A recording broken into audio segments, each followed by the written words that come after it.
Welcome to the audio edition of St. Giles in the Word for February 27th.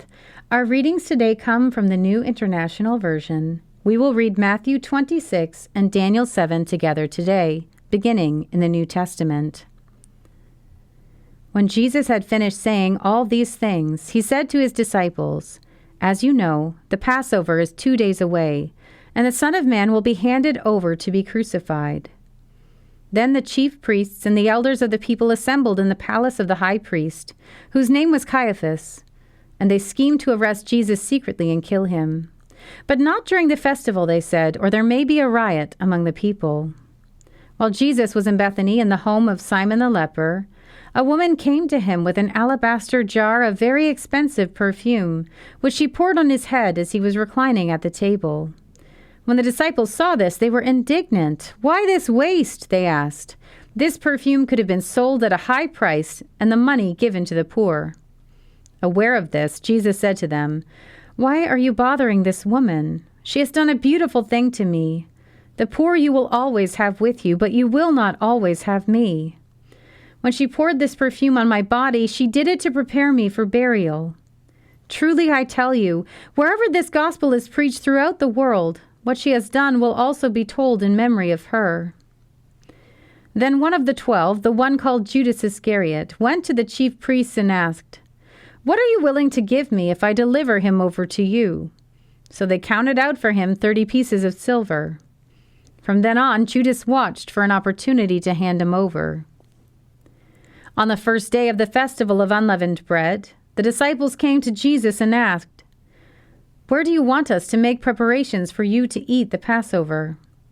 He replied, "Go into the city to a certain man and tell him, 'The teacher says my appointed time is near. I am going to celebrate the Passover with my disciples at your house.'" So the disciples did as Jesus had directed them and prepared the Passover. When evening came, Jesus was reclining at the table with the 12, and while they were eating, he said, "Truly, I tell you, one of you will betray me." They were very sad and began to say to him one after the other, "Surely you don't mean me, Lord." Jesus replied, "The one who has dipped his hand into the bowl with me will betray me. The Son of Man will go just as it is written about him. But woe to that man who betrays the Son of Man. It would be better for him if he had not been born." Then Judas, the one who would betray him, said, "Surely you don't mean me, Rabbi." Jesus answered, "You have said so." While they were eating, Jesus took bread, and when he had given thanks, he broke it and gave it to his disciples, saying, "Take and eat, this is my body." Then he took a cup, and when he had given thanks, he gave it to them, saying, "Drink from it, all of you. This is my blood of the covenant, which is poured out for many for the forgiveness of sins. I tell you, I will not drink from this fruit of the vine from now on until the day when I drink it new with you in my Father's kingdom." When they had sung a hymn, they went out to the Mount of Olives. Then Jesus told them, "This very night you will all fall away on account of me, for it is written, 'I will strike the shepherd, and the sheep of the flock will be scattered.' But after I have risen, I will go ahead of you into Galilee." Peter replied, "Even if all fall away on account of you, I never will." "Truly, I tell you," Jesus answered, "this very night, before the rooster crows, you will disown me 3 times." But Peter declared, "Even if I have to die with you, I will never disown you." And all the other disciples said the same. Then Jesus went with his disciples to a place called Gethsemane, and he said to them, "Sit here while I go over there and pray." He took Peter and the 2 sons of Zebedee along with him, and he began to be sorrowful and troubled. Then he said to them, "My soul is overwhelmed with sorrow to the point of death. Stay here and keep watch with me." Going a little further, he fell with his face to the ground and prayed, "My Father, if it is possible, may this cup be taken from me, yet not as I will, but as you will." Then he returned to his disciples and found them sleeping. "Couldn't you men keep watch with me for 1 hour?" he asked Peter. "Watch and pray so that you will not fall into temptation. The spirit is willing, but the flesh is weak." He went away a second time and prayed, "My Father, if it is not possible for this cup to be taken away unless I drink it, may your will be done." When he came back, he again found them sleeping because their eyes were heavy. So he left them and went away once more and prayed the third time, saying the same thing. Then he returned to the disciples and said to them, "Are you still sleeping and resting? Look, the hour has come, and the Son of Man is delivered into the hands of sinners. Rise, let us go. Here comes my betrayer." While he was still speaking, Judas, one of the 12, arrived. With him was a large crowd armed with swords and clubs, sent from the chief priests and the elders of the people. Now the betrayer had arranged a signal with them. "The one I kiss is the man. Arrest him." Going at once to Jesus, Judas said, "Greetings, Rabbi," and kissed him. Jesus replied, "Do what you came for, friend." Then the men stepped forward, seized Jesus, and arrested him. With that, one of Jesus' companions reached for his sword, drew it out, and struck the servant of the high priest, cutting off his ear. "Put your sword back in its place," Jesus said to him, "for all who draw the sword will die by the sword. Do you think that I cannot call on my Father, and he will at once put at my disposal more than 12 legions of angels? But how then would the scriptures be fulfilled that say it must happen in this way?" In that hour, Jesus said to the crowd, "Am I leading a rebellion, that you have come out with swords and clubs to capture me?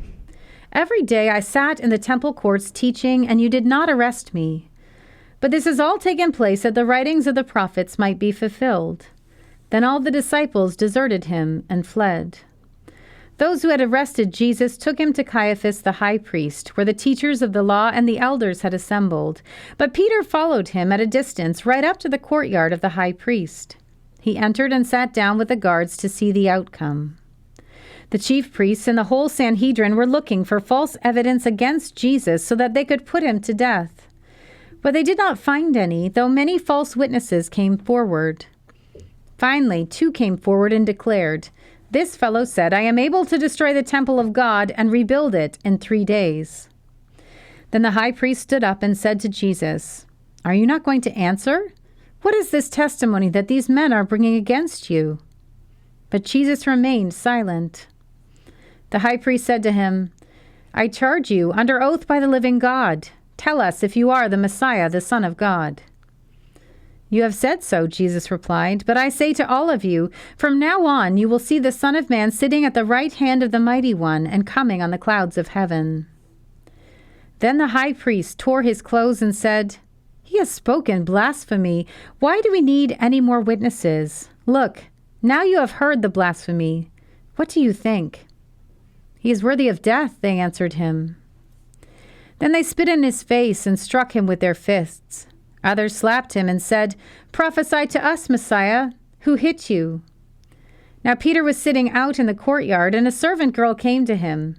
"You also were with Jesus of Galilee," she said. But he denied it before them all. "I don't know what you're talking about," he said. Then he went out to the gateway, where another servant girl saw him and said to the people there, "This fellow was with Jesus of Nazareth." He denied it again with an oath, "I don't know the man."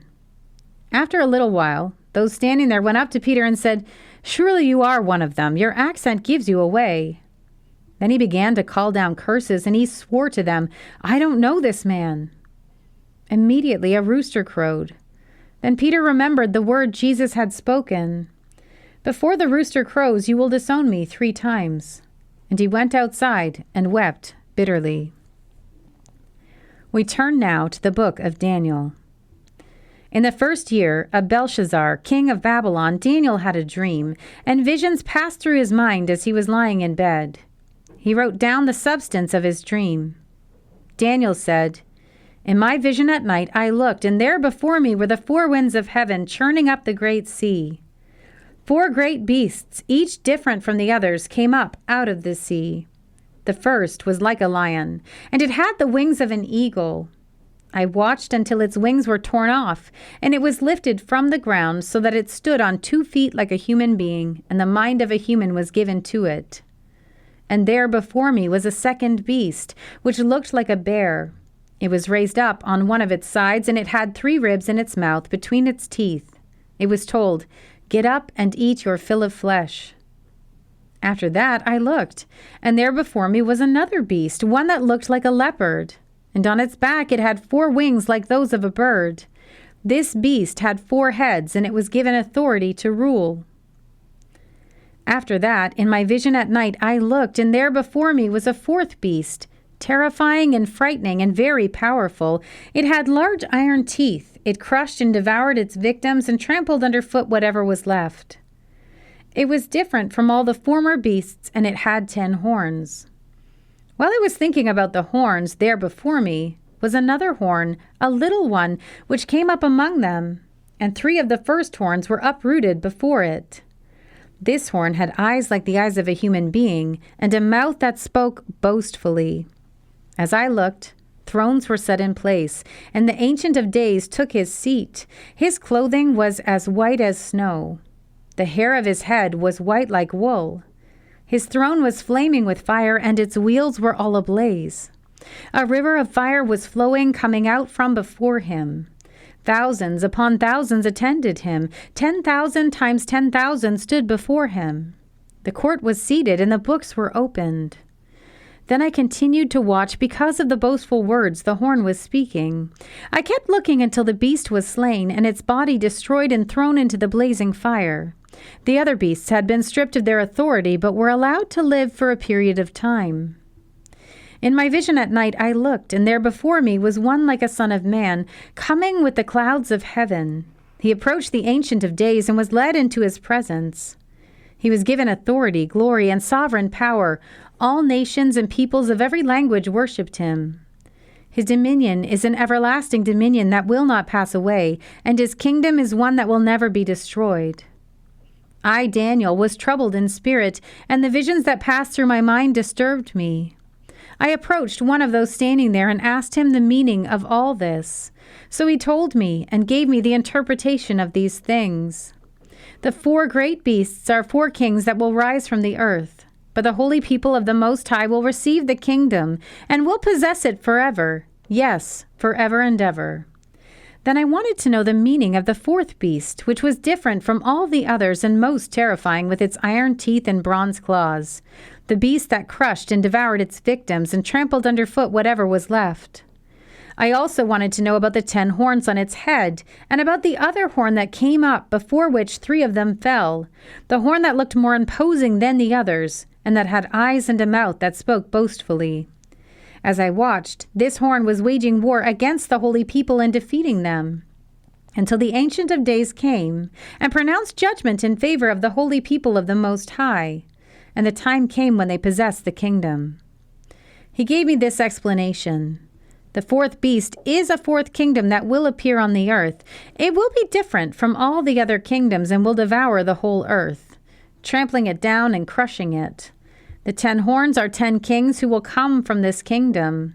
After them, another king will arise, different from the earlier ones. He will subdue 3 kings. He will speak against the Most High and oppress his holy people, and try to change the set times and the laws. The holy people will be delivered into his hands for a time, times and half a time. But the court will sit, and his power will be taken away and completely destroyed forever. Then the sovereignty, power, and greatness of all the kingdoms under heaven will be handed over to the holy people of the Most High. His kingdom will be an everlasting kingdom, and all rulers will worship and obey him. This is the end of the matter. I, Daniel, was deeply troubled by my thoughts, and my face turned pale. But I kept the matter to myself. Here ends our reading for today.